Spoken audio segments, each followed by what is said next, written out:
சேலத்தில் நடைபெறும் பாட்டாளி மக்கள் கட்சியின் கௌரவ தலைவர் ஜி.கே. மணியின் பேரன் திருமண வரவேற்பு விழாவில் பங்கேற்க முதலமைச்சர் மு.க.ஸ்டாலின் வருகை தந்துள்ளார். இது தொடர்பான கூடுதல் தகவல்களை தருகிறார் செய்தியாளர் ரமேஷ். ரமேஷ், வணக்கம். இது குறித்தான முழு விவரங்களையும் பதிவு பண்ணலாம். வணக்கம்.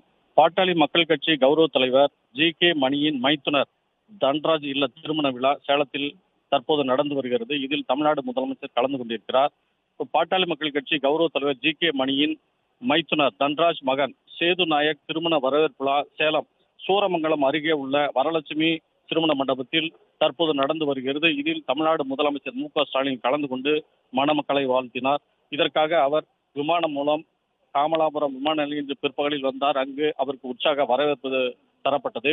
தற்போது திருமண வரவேற்பு விழாவில் தமிழ்நாடு முதலமைச்சருடன் சுற்றுலாத்துறை அமைச்சர் ராஜேந்திரன், பாட்டாளி மக்கள் கட்சி கௌரவ தலைவர் ஜி.கே. மணி, அவரது மகனும் லைகா நிறுவனத்தின் CEO-மான தமிழ்குமரன், பாட்டாளி மக்கள் கட்சி சட்டமன்ற உறுப்பினர்கள் அருள் சதாசிவம் மற்றும் திரளான திமுக நிர்வாகிகள் கலந்து கொண்டிருக்கிறார்கள்.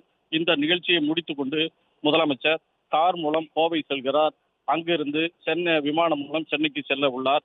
திருமண மண்டபத்தில் முதலமைச்சரை காண திரளான திமுக நிர்வாகிகள், தொண்டர்கள் மற்றும் பொதுமக்கள் திரளாக வந்துள்ளனர். தொடர்ந்து வரவேற்பு நிகழ்ச்சியில் முதலமைச்சர் கலந்து கொண்டிருக்கிறார். இவரிடம் ஜி.கே. மணி மற்றும் அவரது உறவினர்கள் சந்தித்து வாழ்த்து பெற்று வருகின்றனர்.